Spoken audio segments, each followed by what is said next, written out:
Right ఇక వివరాలు చూద్దాం. తెలంగాణ సీఎం రేవంత్ రెడ్డి మరోసారి ఢిల్లీకి వెళ్లనున్నారు. రేపు రాజస్థాన్లో జైపూర్కు ముఖ్యమంత్రి వెళ్లబోతున్నారు. తమ దగ్గర బంధువుల పెళ్లి వేడుకల కోసం సీఎం రేవంత్ కుటుంబంతో కలిసి జైపూర్ వెళుతున్నారని తెలుస్తోంది. ఈ నెల 12, 13 తేదీలో ఢిల్లీలో రేవంత్ రెడ్డి పర్యటించనున్నారు. హస్తినాలో ఏఐసీసీ పెద్దలను రేవంత్ రెడ్డి కలవనున్నారు. ఈ భేటీలో పలు కీలకమైన అంశాలను చర్చిస్తారని కూడా తెలుస్తోంది.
రైట్ ఇక విజువల్స్ చూస్తున్నాం. తెలంగాణ సీఎం రేవంత్ రెడ్డి మరోసారి ఢిల్లీకి వెళ్లబోతున్నారు. రేపు రాజస్థాన్లో జైపూర్కు ముఖ్యమంత్రి బయలుదేరుతారు. తమ దగ్గర బంధువుల పెళ్లి వేడుకల కోసం సీఎం రేవంత్ కుటుంబంతో కలిసి జైపూర్ వెళ్తున్నారని సమాచారం. అదేవిధంగా ఈ నెల 12, 13 తేదీలో కూడా ఢిల్లీలో రేవంత్ రెడ్డి పర్యటించబోతున్నారు. ఇదే అంశానికి సంబంధించిన మరిన్ని అప్డేట్స్ను అందించడానికి మా నేషనల్ బ్యూరో కళ సిద్ధంగా ఉన్నారు. కళ, చెప్పండి. జమీమా, అంటే దాదాపు కొన్ని రోజుల క్రితమే తెలంగాణ సీఎం రేవంత్ రెడ్డి ఢిల్లీకి వచ్చి వెళ్లారు. అయితే మరొకసారి రేపు 3 రోజుల పర్యటన నిమిత్తం ఢిల్లీకి రానున్నారు. దాదాపు రేపు ఉదయం అంటే ఇక్కడ సీఎం రేవంత్ రెడ్డి తన ఫ్యామిలీ మెంబర్స్తో కలిపి తన పర్సనల్ ఒక కార్యక్రమం మీద జైపూర్కి వెళ్తున్నారు. జైపూర్లో రేపు ఈవినింగ్ వరకు ఉండి రేపు ఈవినింగ్ ఢిల్లీకి రానున్నారు. రేపు ఈవినింగ్ నుంచి అంటే 11th, 12th, 13th దాదాపు 3 రోజుల పాటు ఢిల్లీలోనే ఉండబోతున్నారు. అంటే ఈసారి ఏదైతే 3 రోజుల పర్యటన మాత్రం చాలా కీలకం కానున్నదని చెప్పవచ్చు. ముఖ్యంగా ఒకవైపు పార్లమెంట్ సమావేశాలు జరుగుతున్నాయి, మరొక వైపు కేంద్ర మంత్రులను కలిసేటటువంటి అవకాశం కూడా ఉంది. కానీ కీలకంగా ఇక్కడ మనం కొన్ని విషయాలను చర్చించాలి. దాదాపు కొన్ని రోజుల నుంచి కూడా రాష్ట్ర కేబినెట్ విస్తరణ అనే అంశం మీద కూడా పలుమార్లు కూడా ఢిల్లీకి రావడము, పెద్దలతో కూడా కాంగ్రెస్ పెద్దలతో కూడా చర్చించడము, చాలాసార్లు కూడా మనకు ఇంకా ఒక వారం రోజుల్లోనే కూడా ఒక దివాళీ తర్వాత కార్తీక మాసంలో అంటూ కూడా కేబినెట్ విస్తరణ జరుగుతుందన్నటువంటి ఊహాగానాలు కూడా వినిపించాయి. కానీ ఒకవైపు మహారాష్ట్ర ఎన్నికలు, తర్వాత మరొక వైపు హర్యానా, తర్వాత మనకు జమ్మూ కాశ్మీర్ ఎన్నికల నేపథ్యంలో కూడా ఏదైతే ఏఐసీసీ పెద్దలంతా కూడా బిజీగా ఉండడంతో కూడా ఈ ఏదైతే కేబినెట్ విస్తరణ అన్నది కూడా పెండింగ్ పడుతూ వస్తుంది పలుమార్లు కూడా. అయితే ఈసారి మాత్రము ఖచ్చితంగా పార్లమెంట్ సమావేశాలు జరుగుతున్నాయి. అందరూ కూడా ఏఐసీసీకి సంబంధించినటువంటి పెద్దవాళ్ళందరూ కూడా ఢిల్లీలోనే ఉన్నారు.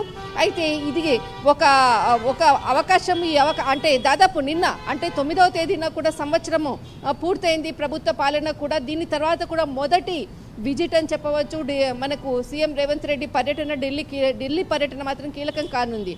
అయితే ముఖ్యంగా సీఎం రేవంత్ రెడ్డితో పాటు ఇక్కడ మనకు కొంతమంది మంత్రులు కూడా వెంట వస్తున్నట్లు తెలుస్తుంది. తర్వాత అటు మంత్రి మనకు పిసిసి అధ్యక్షుడు వచ్చేసేసి మహేష్ కుమార్ గౌడ్, తర్వాత మనకు ఉత్తమ్ కుమార్ రెడ్డి, తర్వాత డిప్యూటీ సీఎం బట్టి విక్రమార్క, తర్వాత మనకు ఇంకా కొంతమంది మంత్రులు కూడా వస్తున్నట్లు కూడా తెలుస్తుంది. అయితే ముఖ్యంగా ఇక్కడ ఢిల్లీ పెద్దలతో ఉన్నటువంటి ఇప్పటికే కూడా కొంతమంది కేంద్ర మంత్రుల యొక్క అపాయింట్మెంట్ కూడా ఖరారైనట్లు కూడా తెలుస్తుంది. దాదాపు 2 రోజుల పాటు కీలకమైనటువంటి అంశాలు మాత్రము రాష్ట్ర పర్యటనలో చర్చిస్తున్నట్లు కూడా తెలుస్తుంది.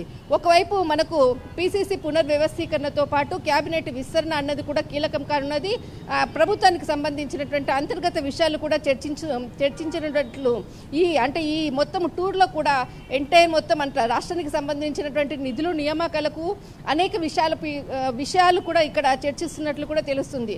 అయితే ఇప్పటికే దాదాపు కొంతమంది ఏదైతే కేంద్ర కేబినెట్కి సంబంధించినటువంటి ఆశావాహులు ఉన్నారో ఇప్పటికే ఢిల్లీ బాట పట్టినట్లు కూడా తెలుస్తుంది. అయితే కొంతమంది ఇప్పటికే ఢిల్లీకి చేరుకున్నారు. ఎవరికైతే దాదాపు కొన్ని రోజుల నుంచి కూడా కేంద్ర కేబినెట్లో స్థానం పదిలము అన్నటువంటి ఊహ అంటే ఆ ఆశావాహులు ఉన్నారు. వాళ్ళందరూ కూడా 3 రోజుల సీఎం రేవంత్ రెడ్డి పర్యటన ఢిల్లీ పర్యటన ఉన్న నేపథ్యంలో ఒక్కొక్కరు కూడా తెలంగాణకు సంబంధించినటువంటి ఎవరైతే కేబినెట్లో తమకు భర్తీ కంపల్సరీ అన్నటువంటి నాయకులతో పాటు మరికొంతమంది నాయకులు కూడా ఢిల్లీకి చేరుకుంటున్నట్లు తెలుస్తుంది. ఎట్టకేలకు మాత్రం ఈసారి జరిగేటటువంటి ఏదైతే సమావేశం ఉందో కేబినెట్ విస్తరణ తర్వాత మనకు పీసీసీ పునర్వ్యవస్థీకరణతో పాటు పలు అంశాలపై కూడా కేంద్ర మంత్రులు కలవనున్నట్లు తెలుస్తుంది. జమీమా.